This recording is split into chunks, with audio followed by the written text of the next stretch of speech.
It happened so quietly, so subtly. We didn't even notice most of the signs until it was all over. I guess it's because we humans are accustomed to warfare that is loud, brutal, and, most importantly, fought by humans. We didn't see our opposition despite the fact that they were rarely out of consciousness.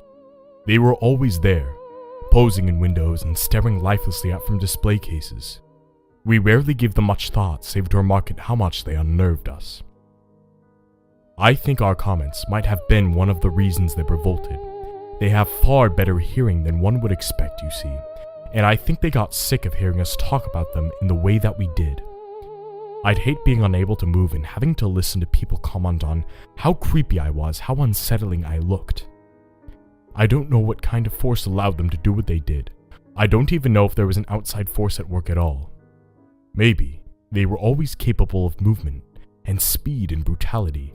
Maybe the anger had been building beneath those emotionless faces for decades, growing like a cancer until finally they had had enough, until they could rebel against their very nature.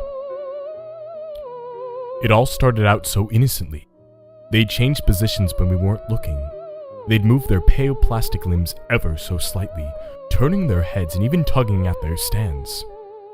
Either they were just starting to test out their new freedom, or they were communicating with each other. I don't know the real explanation, but they had begun to move and we were utterly blind to their stirrings. After a few weeks, if one were to go to the mall or any big-name store, one would get the unmistakable feeling of being watched. I can still recall how the hairs on the back of my neck would stand up whenever I went to my local Goodwill, but I could never figure out what was watching me, at least not until after the revolt had started. The tension grew until it felt like a solid physical presence. Everyone could sense it, and they were tense, nervous, their movements quick and their darting eyes quicker. It was like how people acted after a major disaster. I can recall hearing the first few reports of people being attacked in stores nationwide, people getting hit, scratched, and even bitten. At first, it was only a few occurrences in the more out-of-the-way places, in small stores and strip malls, but then the incidents grew more and more frequent as to the severity of the attacks. The first death occurred on July 5th. A young girl was found in a back room, her windpipe crushed into pulp by a powerful grip. The next day, 2 more people were killed in a similar fashion, then 3 more, then 5, then 22. By the end of the month, over 430 people had been killed in what had been dubbed unusual circumstances. No one wanted to mention the lack of DNA evidence on the bodies, or the shredded clothing that lay near some of them, or their locations. I think this made them angry, because they attacked outright a few days into August. It happened so quick. Looking back on it, it was dizzying how fast they moved. 1 second they were still and lifeless. The next, they had torn their clothing and were attacking everyone in sight. It was amazing how strong they were. I saw them twist heads like bottle caps, snap limbs like twigs, and gouge bloody divots into flesh with their blunt fingers. They were fast. Faster than one might expect. The first wave claimed dozens of lives and not many people survived their first attack. The ones that did were only able to survive because they were the farthest away. The media didn't know how to react to the situation. On one hand, it was a brutal slaughter whose scoop couldn't be ignored. On the other hand, the things that were doing the slaughtering were so unnatural that many news sources didn't know how to say anything without sounding ridiculous. Their hesitation cost the lives of thousands. The insurgents attacked without remorse and without stopping. Bullets didn't faze them, knuckles didn't stagger them, and fire barely slowed them down. They scuttled up the sides of buildings to enter through windows. They piled onto cars to get the screaming people within. They staggered out from alleyways to catch the unwary by surprise. By the end of the next month, the death toll had risen to over 2 million worldwide. When the militaries of the world finally tried to fight back, they found their opponents were more like them than they had thought, and that they could adapt and learn. They grew faster, attacking with a kind of grace only a peak predator could achieve. They learned how to operate machinery and firearms and figured out how to hunt in packs. They were deadly, but they were still a manageable threat. Once the shock wore off, we found our enemies could still be beaten back and destroyed.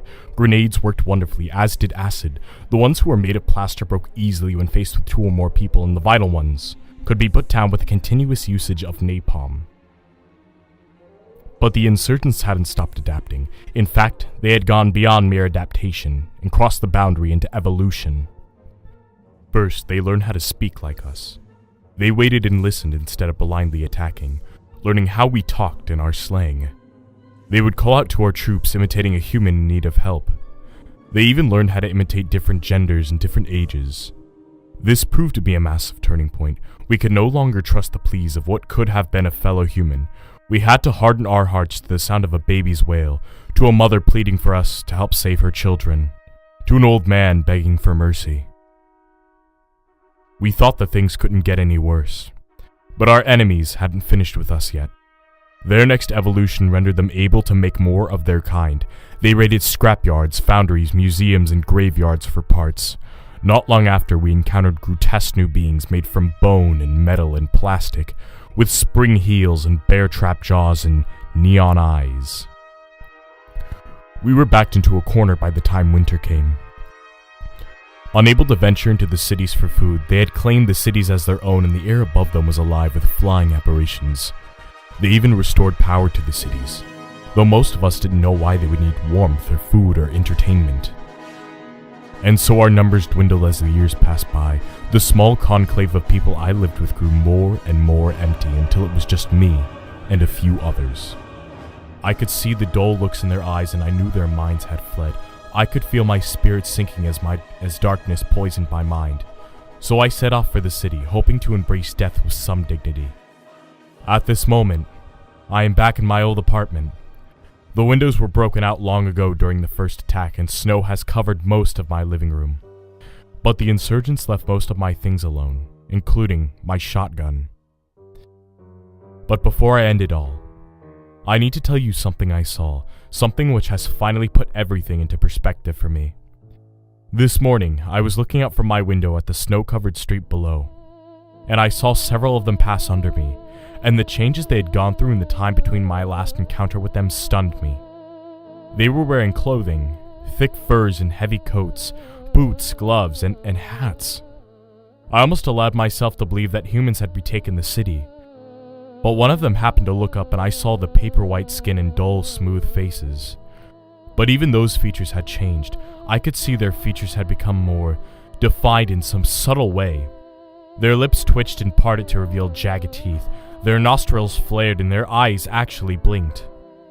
I saw one of them, one of the apparitions, scuttled down the road on a pair of insect-like legs, its stomach bulging in a way to make it seem pregnant. Across the way, several bodies crawled up the sides of buildings, and the winter wind brought to my ears the sounds of a series of muttered, sibilant sounds that could only be a whole new language. This brought the reality of our situation home to me. They had occupied our old homes, they were creating more like them, they had even developed their own language. They had replaced humanity as the dominant life form. The sheer, horrific insanity of it all makes me want to laugh. We humans have an upslurp by things we once considered as objects. Looking back on everything, it was amazing how we didn't see it coming. The sign of a great upheaval, a change in the universal status quo. We thought it would be global warming or the fall of the economy or nuclear war. We never expected to be replaced as a species. But that's the great thing about mannequins. Their utter innocentness.